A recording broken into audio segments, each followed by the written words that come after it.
Hello friends, எல்லாருக்கும் வணக்கம். Welcome back to our channel Riyan நான். இன்றைக்கி இந்த வீடியோவில் நான் எப்படி முட்டை தோசை செஞ்சேன் அப்படின்றத உங்கள்கிட்ட ஷேர் பண்ணிக்க போகிறேன். ஃபஸ்ட்டு தோசை மாவில் நான் தோசை ஊற்றிக்கிட்டேன். நல்லா மெலிசாவே நான் ஊற்றிக்கிறேன். ரெகுலராக நம்ம என்ன பண்ணுவோம், ஒயிட் தோசை வச்சு சட்னி சாம்பார் வச்சு சாப்பிடுவோம் இல்லையா, அதுவும் டேஸ்ட்டாக இருக்கும். அதே மாதிரி இந்த மாதிரி முட்டை தோசை செஞ்சு சாப்பிடும்போதும் அதுவும் ரொம்ப நல்லா டேஸ்ட்டாக இருந்துச்சு. பசங்களுக்கும் ரொம்ப நல்லா பிடிக்கும். ஸோ தோசை ஊற்றுனதுக்கப்புறமா நம்ம என்ன ஆட் பண்ண போகிறோம் அப்படின்னா, முட்டை வந்துட்டு ஆட் பண்ணிக்கலாம். நான் முட்டை எப்படி ஆட் பண்ணிக்கிறேன் அப்படின்னா, ஒரு சின்ன பாத்திரத்தில் ஒரு முட்டை எடுத்துக்கிறேன். இந்த கிண்ணியில் ஒரு முட்டை, கொஞ்சமாக சில்லி பவுடர், மஞ்சள், உப்பு போட்டு நல்லா பீட் பண்ணி வச்சுருக்கேன். அந்த மிக்ஸை வந்துட்டு தோசை மேலே அப்படி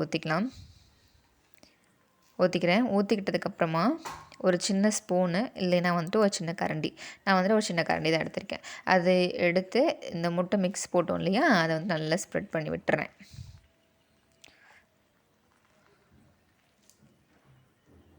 நல்லா ஸ்ப்ரெட் பண்ணி விட்டதுக்கப்புறமா அடுப்பு வந்துட்டு கொஞ்சம் ஸ்லோவாகவே வச்சுருக்கேன். நான் அடுப்பு வேகமாக வைக்கல. வேகமாக வைக்கும்போது நமக்கு வந்து தோசை சீக்கிரமாக அது அடி பிடிச்சிக்கும். ஸோ இப்போ என்ன ஆட் பண்ணுறேன்னா, ஒரு ஆனியனும் ஒரு கேப்சிக்கும் நல்லா குட்டி குட்டியாக கட் பண்ணி வச்சுருக்கேன். ஸோ ஆனியனை வந்துட்டு ஃபஸ்ட்டு ஆட் பண்ணிக்கிறேன்.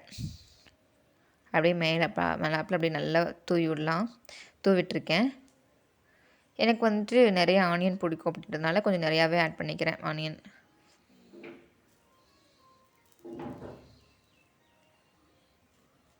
அப்புறமா வந்துட்டு கேப்சிகம் ஆட் பண்ணிக்கிறேன். கேப்சிகம் ஆட் பண்ணுறம்போது நமக்கு அந்த தோசையோட ஃப்ளேவர் நல்லா இருந்துச்சு, டேஸ்ட்டு சூப்பராக இருந்துச்சு. கேப்சிகம் ஆட் பண்ணிட்டேன்.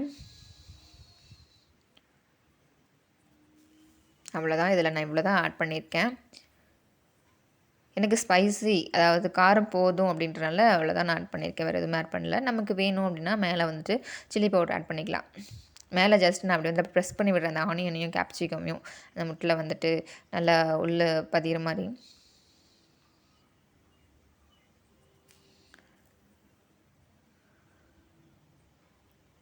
அவ்வளோதான். அது குக் ஆனதுக்கப்புறம் இப்போ இன்னுமே கொஞ்சம் வந்துட்டு மேலாப்பில் கொஞ்சம் எண்ணெய் ஆட் பண்ணிக்கலாம்.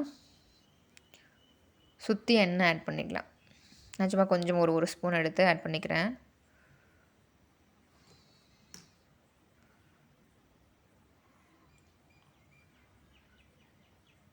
நான் கொஞ்சமாக லைட்டாக தான் ஆட் பண்ணேன். தோசை நல்லா குக் ஆனதுக்கப்புறம் நான் திருப்பி போட்டு எடுத்துட்டேன்னா தோசை ரெடி. கொஞ்சம் கேமரா ஷேக் ஆகுது, நான் கையில் தான் எடுத்துகிட்ருக்கேன், அதனால தான் அப்படி இருக்கும். ஸோ தோசை வந்துட்டு நல்லா குக் ஆகிடுச்சு. ஸோ திருப்பி போட்டுடலாம்.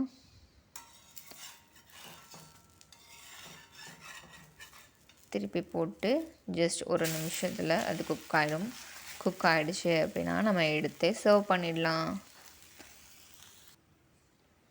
நல்லா வெந்துருச்சு பாருங்கள். ஸோ இது கூட சட்னி சாம்பார் வச்சு கூட சாப்பிட்லாம். ரொம்ப டேஸ்ட்டாக இருக்கும். தேங்க்யூ.